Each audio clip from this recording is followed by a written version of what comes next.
আসসালামু আলাইকুম সুপ্রিয় শিক্ষার্থীরা,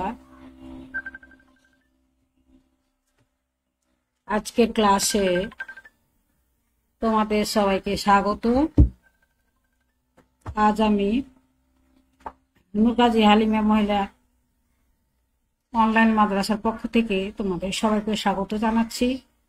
সুপ্রিয় শিক্ষার্থীরা, আশা করছি তোমরা সকলে ভালো আছো এবং নিরাপদে আছো।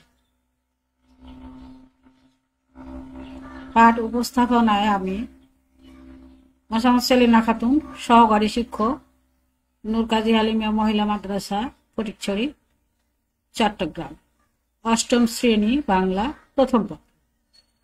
সুপ্রিয় শিক্ষার্থীরা, তোমরা যারা অষ্টম শ্রেণীতে পড়ো, অষ্টম শ্রেণী বাংলা প্রথম পত্র বই খাতা কলম নিয়ে লাইভ ক্লাসের সামনে হাজির হয়ে ক্লাসটি দেখো এবং যে যেখান থেকে আমার এই ক্লাসটি দেখছো তোমাদের সহপাঠীদের সবাইকে জানিয়ে দাও যাতে তারা ক্লাসটি দেখার সুযোগ পায়। সুপ্রিয় শিক্ষার্থীরা, এখানে তোমরা কি দেখতে পাচ্ছ? এখানে দেখা যাচ্ছে কি আম ঝড়ে আম পড়ে আছে, ঝরে পড়ে আছে গাছের নিচে। তো এগুলো আমরা কি করি? কুড়িয়ে নিয়ে যাই, কুড়াই, আম কুড়াই। তারপরে আপেল গাছের নিচে আপেল পড়ে থাকলে আপেল কুড়াই, তাল গাছের নিচে তাল পড়ে থাকলে তাল কুড়াই। এগুলো আমরা কি করি? ঝড়ের দিনে যখন আম আপেল এগুলা ঝরে পড়ে তখন আমরা কি করি? কুড়াই। এখানে কি করছে দেখো, যে আমগুলো বস্তায় ভর্তি করছে বা কার্টুনে ভর্তি করছে। এটাকে আমরা কি বলি? কুড়িয়ে পাওয়া। তাহলে আমাদের আজকের পাঠ হচ্ছে পড়ে পাওয়া। যেগুলো আমরা পড়ে পাই সেগুলো হচ্ছে কি? পড়ে পাওয়া। লিখেছেন বিভূতিভূষণ বন্দ্যোপাধ্যায়। তৃতীয় অংশ, বর্ষা পড়ে গেল কথা বেরোল না। আজকে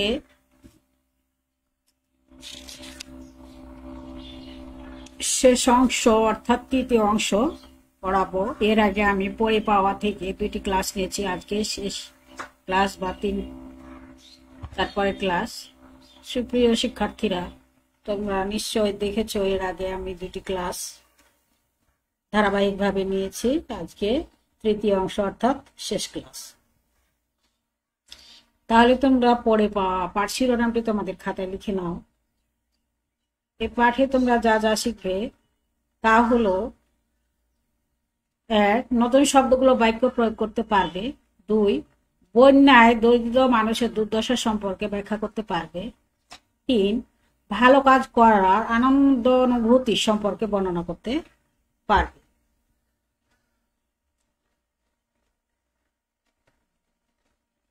সুপ্রিয় শিক্ষার্থীরা, আমরা কিছু নতুন শব্দর অর্থ জানি।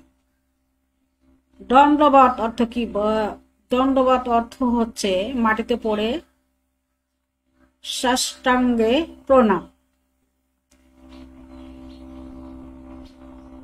আড়ি শব্দের অর্থ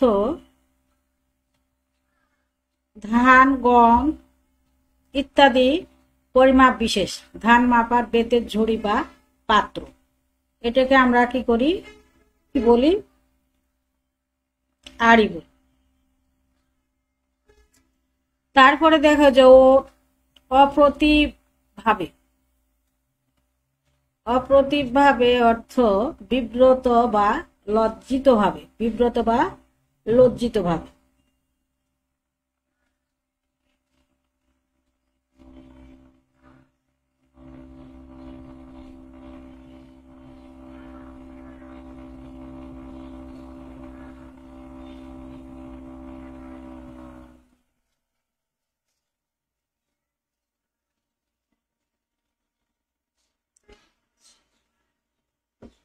সুপ্রিয় শিক্ষার্থীরা, এবার তোমরা লক্ষ্য করো যে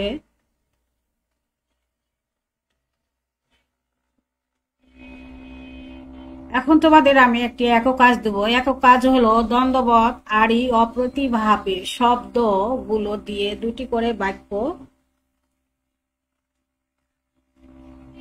তৈরি করো।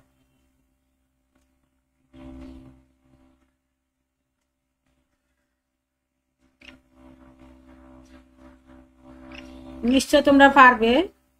তারপরে দেখো যে এখানে সেবা আর কোনো লোক আসে না, বর্ষা পড়ে গেল, সেবা আমাদের নদীতে এলো ভীষণ বন্যা। নদীতে কি এলো? ভীষণ বন্যায়।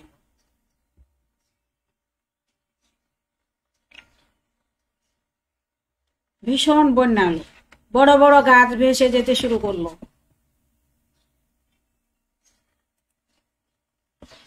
নদীতে এলো ভীষণ বন্যা। সেই বন্যার পানিতে সব কি হলো? রাস্তাঘাট সবকিছু ভেসে গেল। তারপরে কি হলো? গাছপালা, বড় বড় গাছপালা ভেসে যেতে দেখা গেল নদীর স্রোত। তুই একটা গরু অথবা গরু আমরা দেখলাম ভেসে যেতে। অম্বরপুর চরের ক্যাপালি নিরাশ্রয় হয়ে গেল। নদীর চরে ওদের ছোট ছোট ঘর বাড়ি সেবাও দেখে এসেছি। কি চমৎকার পটলের আবাদ। এখানে দেখা যায় গরু গুলো কি হলো? নদীর পানিতে নদীতে ভেসে যাচ্ছে নদীর স্রোতে। তারপরে দেখো যে নদীর চরের চমৎকার পটলের আবাদ, কুমড়ার ক্ষেত,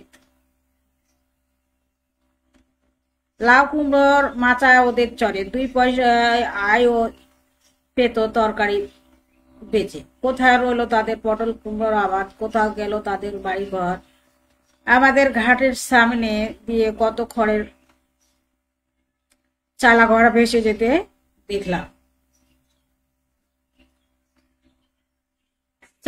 চালা ঘরগুলো কি হলো? বন্যার পানিতে ভেসে যেতে দেখলাম। সবাই বলতে লাগলো অম্বরপুর চরের ক্যাপালিরা সর্বশ্রান্ত হয়ে গিয়েছে।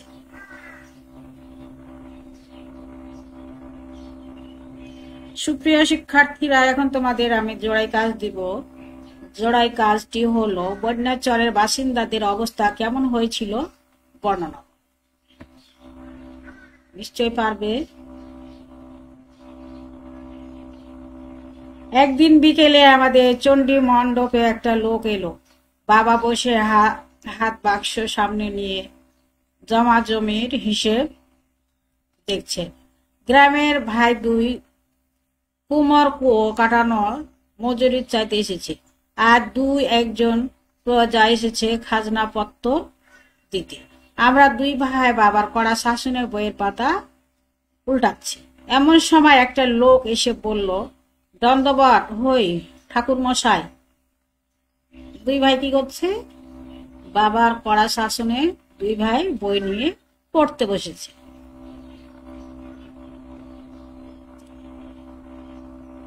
বাবা বললেন এসো, কল্যাণ হোক। কোথা থেকে আসা হচ্ছে? আগে অম্বরপুর থেকে। আমরা কাপালি। বসো, কি মনে করে? তামাক খাও, সাজো। লোকটা তামাক সেজে খেতে লাগলো। সে এসে ওই গায়ে চাকরির খোঁজে।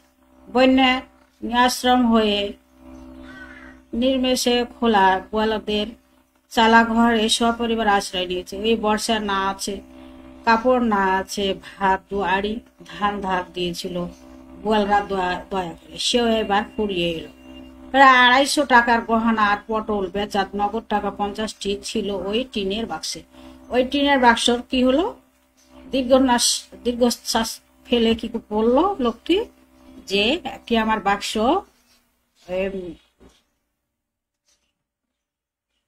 কালবৈশাখী ঝড়ে কোথাও নিয়ে চলে গেছে। সে বাক্সে ছিল কি 250 টাকার গহনা আর পটল বেচা নগদ 50টি টাকা ওই টিনের বাক্সে ছিল।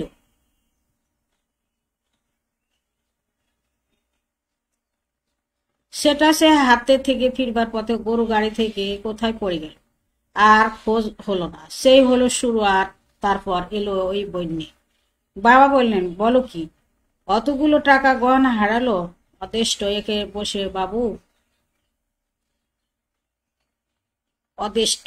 আর সেগুলো হাতে থাকলে আমি কান খাড়া করে শুনছিলাম। বসে উঠলাম। কি রঙের বাক্স? সবুজ টিনের বাক্স। বাবা আমাদের বাক্সের ব্যাপার কিছু জানেন না। আমরা ধমক দিলেন, আমাদের বলো ধমক দিলেন, তুমি পড়ো না, তোমার সেই খোঁজে কি দরকার? কিন্তু আমি তৎক্ষণে বইপত্র ফেলে উঠে পড়েছি। একেবারে এক ছুটে বিধুর বাড়ি গিয়ে হাজির। বিধু আমার কথা শুনে বলল, দাঁড়া, শুধু আর ভিনুকেও নিয়ে আসি, ওরা সাক্ষী থাকবে কিনা। বিধুর খুব বুদ্ধি আমাদের মধ্যে, ওই বড় হয়ে উকুল হবে সবাই বলতো। আধা ঘন্টার মধ্যে আমাদের চণ্ডী মণ্ডপের সামনে বেশ একটা ছোট খাটো ভিড় জমে গেল। বাক্স ফেরত পেয়ে সে লোকটা যেন যেমন হচকিয়ে গেল, চোখ দিয়ে জল পড়তে লাগলো। কেবল আমাদের মুখের দিকে চায় আর বলে, ঠাকুর মশাই, আপনারা মানুষ না দেবতা, গরিবের উপর এত দয়া আপনাদের।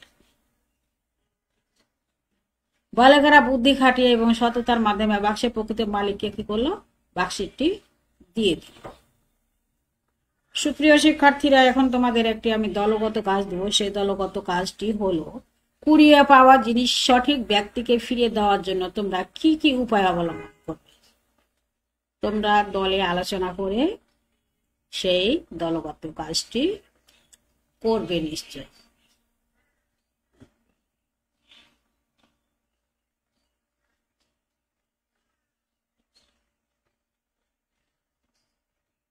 সুপ্রিয় শিক্ষার্থীরা, এবার সেই বাক্সটি কি করলো, যার বাক্স সে প্রকৃত মালিক, সে বাক্সটি ফিরে পেল এবং তার মুখে হাসি পড়ে। সুপ্রিয় শিক্ষার্থীরা, আজকে আমরা পড়ে পাওয়া শেষ অংশ নিয়ে আলোচনা করলাম। সেই শেষ অংশের উপর তোমাদের মূল্যায়ন করব। মূল্যায়ন, দ্বন্দ্ববাদ শব্দের অর্থ কি নিশ্চয় পারবে। আর এই শব্দের অর্থ কি নিশ্চয় পারবে শিক্ষার্থীরা। টিনের বাক্সের মধ্যে কি কি ছিল নিশ্চয় তোমরা পারবে।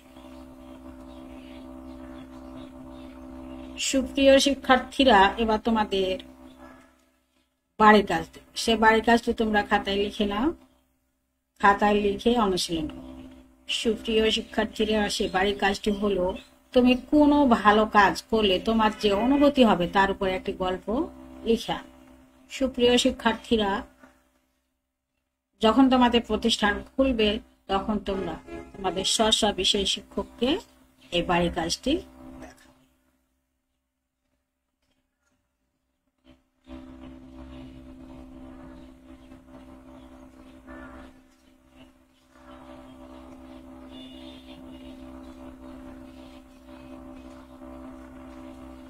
সুপ্রিয় শিক্ষার্থীরা, আজকে পাঠ এখানে শেষ করছি। পরবর্তী ক্লাস দেখার আমন্ত্রণ জানিয়ে আজকের মতো এখানে ক্লাস শেষ করছি। সবাই ভালো থেকো, সুস্থ থেকো এবং নিরাপদ থেকো। সবাইকে ধন্যবাদ।